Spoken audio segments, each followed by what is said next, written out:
ছোটবেলা থেকে বাগান করতে অনেক বেশি ভালোবাসি, আর গাছ কেন যেন বরাবরই আমাকে অনেক বেশি টানে। আসসালামু আলাইকুম, কেমন আছেন সবাই? আশা করি সবাই ভালো আছেন। এই হচ্ছে আমার ছোট্ট বারান্দা বাগান।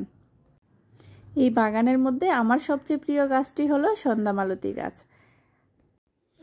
এই গাছটা সবসময়ই ফুল দেয়। এই গাছটার কিন্তু তেমন কোনো যত্নের প্রয়োজন হয় না, আমি একেবারেই যত্ন করি না বলতেই চলে, তারপরেও কিন্তু সব সময়ই ফুল হয়। আর এই একটা গাছে কিন্তু 4-5 রকমের ফুল ফুটে, সেটা কিন্তু দেখতে অনেক ভালো লাগে। একটা হচ্ছে পিঙ্কের মধ্যে একদম হলুদ কালার, আর একটা পুরাটাই ম্যাজেন্টা কালার হবে, আর একটা হচ্ছে হলুদ কালার, এবং আরেকটা ফুলের যেটা হবে সেটা পাপড়িটার মধ্যে অনেক রকমের কালার থাকবে। আর এই গাছটা কিন্তু আমার এই জন্যই অনেক বেশি প্রিয় যে আমি যত্ন করি না, তারপরেও সবসময় আমাকে ফুল দেয়। এই হচ্ছে আমার মাধবীলতা গাছ, যেটা মধুমঞ্জুরি বলা হয় গাছটাকে। কিন্তু এই গাছে কেন যেন এবার ফুল হয়নি। তার আগে কিন্তু 2বার ফুল হয়েছিল, এবার ফুল হয়নি। গাছটা অনেক বড় হয়ে গিয়েছিল, তো ভাবলাম গাছটা ছোট করে দিয়ে দেখি ফুল হয় কিনা, সেজন্য একদম ছোট করে দিয়েছি। লতানো গাছগুলো ছেটে দিলেই কিন্তু অনেক ভালো ফুল হয়। তো দেখা যাক আমার গাছে সিজনে ফুল আসে কিনা। আরেকটা বারান্দায়ও কিছু গাছ লাগিয়েছি। এই বারান্দাটাতে একদমই রোদ আসে না, আর যেগুলো হচ্ছে একদম কম রোদে হয় সেই গাছগুলো এই বারান্দায় দেওয়া হয়েছে। এই গাছটার নাম আমি জানি না, আর এটা হচ্ছে মানি প্লান্ট। আর এটার নামও আমি জানি না এটা কি গাছ, এটা আমি নতুন লাগিয়েছি। এই গাছটা রোদে হয় নাকি ছায়াতে হয় সেটাও আমি জানি না। প্রথমে রোদে রেখেছিলাম, গাছটা তেমন সুন্দর হয়নি, এখন আবার একটু ছায়াতে নিয়ে আসছি। দেখি এখন গাছটার ভালোই গ্রোথ হচ্ছে। এই হচ্ছে আমার মানি প্লান্ট গাছ। মানি প্লান্ট গাছটা দেখেন কি সুন্দর হয়েছে। আমি একটা ডাল থেকে এতগুলো চারা তৈরি করতে পেরেছি। আপনারা যারা কম যত্নে সুন্দর গাছ পেতে চান তাহলে কিন্তু আপনারা মানি প্লান্ট গাছটা লাগিয়ে দিতে পারেন।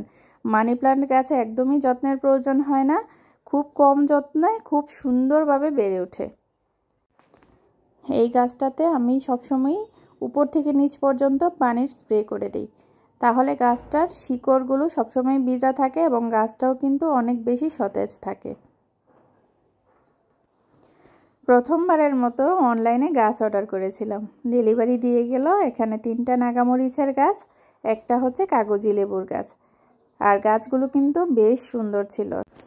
মরিচ গাছগুলো কিন্তু অনেক সতেজ ছিল, আর কাগজি লেবুর গাছটা একটু হলুদ হয়ে গিয়েছে শীতের কারণে।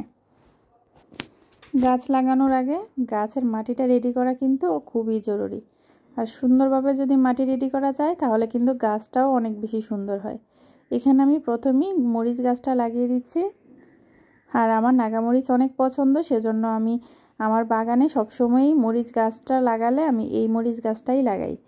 আমার এখানে আরও 3-4টা মরিচ গাছ আছে, সব কয়টাই কিন্তু নাগামরিচ। এখন আমি আরেকটা টবের মাটি রেডি করে নিচ্ছি। এখানে আমি কিছু কোকোপিট মিশিয়ে নিব। কোকোপিট মিশানো থাকলে মাটিটা সুন্দর উর্বর থাকে। আমার মতো গাছ পাগল কে কে আছেন আমাকে কমেন্টে অবশ্যই আপনাদের বাগানের ছবি শেয়ার করবেন। আমি কোথাও গেলে যদি গাছ দেখি আমি কিন্তু না নিয়ে আসতে পারি না।